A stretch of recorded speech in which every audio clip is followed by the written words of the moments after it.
मजाक उड़ाएंगे। इसलिए अपने सास कैसी हो आपकी, बहू कैसी हो आपकी, सास की बात किसी से ना कहो, बहू की बात किसी से ना कहो। क्यों? सासों की एक गलती है। क्या? सासें अपनी बहुओं की, कुछ सासें, सारी सासें नहीं, कुछ सासें होती हैं पड़ोसन से जाके अपनी बहू की बुराई कराती हैं। मेरी बहू ऐसी वैसी ऐसी ऐसी। अब तुम्हारी बहू भले कैसी भी हो, पर रोटी तो वही देगी, पानी वही देगी। इसलिए अच्छा है कि बुराई करने से अच्छा है जैसी है प्रशंसा करो, मेरी बहू अच्छी है, बहुत अच्छी। जब आप अच्छी अच्छी कहोगी तो उसे भी लगेगा कि यार ये तो अच्छा कह रही और मैं तो इसके साथ बुरा व्यवहार कर रही हूं, तो बहू अपने आप सुधर जाएगी। हाँ या ना? तो सारी सासें आज से अपनी बहू की क्या करेंगी? क्यों मैया? बहुओं की क्या करोगी? मैया आप बताओ क्या करोगे मेरी माँ बहुओं की? आपकी बहू अच्छी है कि नहीं? तारीफ करती हो कि नहीं? तारीफ किया करो। कुछ लोगों के पास ना तारीफ के लिए शब्द ही नहीं होते। भले एक घंटा बकवास कर लेंगे पर तारीफ में दो बातें नहीं कह सकते। अरे आप अपनी बहू की खुल के तारीफ किया करो। यदि आप प्रशंसा करने लग गए, तारीफ करने लग गए, तो आपकी बहू गलत भी होगी तो वो अपने आप को सुधार करने में मजबूर हो जाएगी कि मेरी सास तो मुझे अच्छा समझती है और मैं खुद गलत व्यवहार कर रही हूं। हाँ या ना? तो आज से कितनी सासें तारीफ करेंगी अपनी बहुओं की? हाथ उठा के बताओ। मैया आप लोग नहीं करोगी? वो लाल बाल वाली मैया,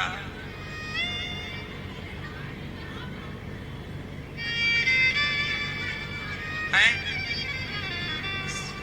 बहू अच्छी है, ऐसी कहा करो रोज। ए मैया तुम्हारी बहू कैसी है? ये मैया ये पलट पलट के देख रही, तुम्हारी नहीं है बहू? कैसी है? हमसे ना कहो अच्छी, सबसे कहा करो, पूरे परिवार से, गांव भर से, मेरी बहू बहुत अच्छी है, बहुत अच्छी है। कहोगी ना? पक्का वादा? खाओ मां कसम।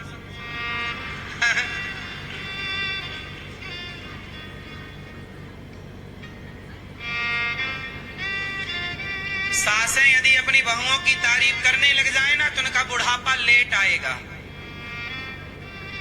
बहू सेवा करेगी, बादाम का हलवा खवाएगी, बुढ़ापा आएगा ही नहीं। तो तुम तारीफ करती नहीं हो तो बासी रोटियां रख देती है, खा बुढ़िया, जल्दी बूढ़ी हो जाओगी। बहुओं से बना के चलो मेरी माँ, काम बहू ही आती है। फिर बेटियों से आप ज्यादा बनाती हो, बेटियों से ना बनाओ क्योंकि बेटी दूर रहती है, आ ना पाएगी टाइम पर, आएगी तो बहू। इसलिए हम कहते हैं हर रिश्तों को सम्मान दिया जाए। बहुएं भी अपनी सास को मां समझें, सास भी अपनी बहू को बेटी समझे। बहुएं भी अपनी सास की तारीफ करें कि मेरी सास बहुत अच्छी है। आप लोग तो अपनी माँ को फोन लगा के हमारी माँ तो माँ है कि चुड़ैल है।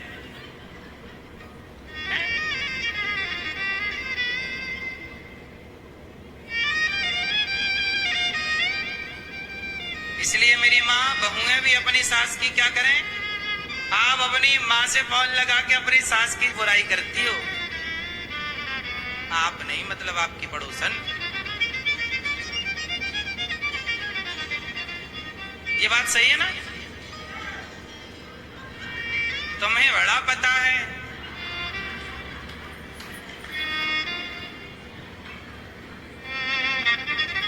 इसलिए रिश्तों को कहते हैं रहीमन धागा प्रेम का, रहीमन धागा प्रेम का, मत तोड़ो चटकाए, टूटे से फिर ना जुड़े और जुड़े तो गांठ। इसलिए प्रेम के संबंध हैं, इन्हें तोड़ा ना जाए। रिश्ते कितने भी बिगड़ जाएं पर उन्हें तोड़ा ना जाए, क्योंकि गंदा पानी पीने के काम भले ना आए, आग बुझाने के काम जरूर आता है। इसलिए रिश्तों में यदि थोड़ी गंदगी हो गई है विचारों की तो शांत रहिए, वो रिश्ता काम जरूर आएगा। अपने काम आते हैं, गैर काम, इसलिए अपनों का साथ होना जरूरी है। भगवान श्री कृष्ण का उत्सव हुआ, पूतना मौसी दूध पिलाने के बहाने जहर पिलाने आई। भगवान ने जहर पिया, पूतना के प्राण पी गए, पूतना धड़ाम से गिर पड़ी। पूतना का शरीर इतना बड़ा था, 6 कोस का जंगल टूट गया। नंद बाबा कंस का कर चुकाने गए, लौटे तो पूतना का शरीर पाया। यशोदा मैया दौड़ी, मेरे छोरा को राक्षसी लेके भाग गई। अंत में भगवान कृष्ण को पकड़ा मैया ने और गैया के गौमूत्र से कन्हैया का स्नान कराया। आज गौमूत्र के बारे में लोग कितनी गलत बातें करते हैं कि गौमूत्र के बारे में आप बोल रहे हैं, गोबर के बारे में, जबकि भागवत जी में लिखा है कि भगवान कृष्ण जब पूतना का दूध पिए तो मैया को लगा कि मेरे छोरा ने एक राक्षसी का स्पर्श किया, इसलिए कन्हैया अशुद्ध हो गया। तो अब इसे शुद्ध कैसे किया जाए? तो भगवान कृष्ण, जैसे आप लोग नहीं, किसी को बाहर से आए हैं तो लगा कि हम अशुद्ध हैं, बाहर से आए हैं, सूतक वाले घर से आए हैं, तो अब नहा के घर में प्रवेश करने की बात कही जाती है। तो मैया को लगा कि पूतना बड़ी राक्षसी है, इस राक्षसी ने अपना दूध पिला दिया, स्पर्श कर लिया, मेरे लाला को मारना चाहती थी, अब इसे शुद्धि किया जाए। तो कैसे शुद्धि की जाए?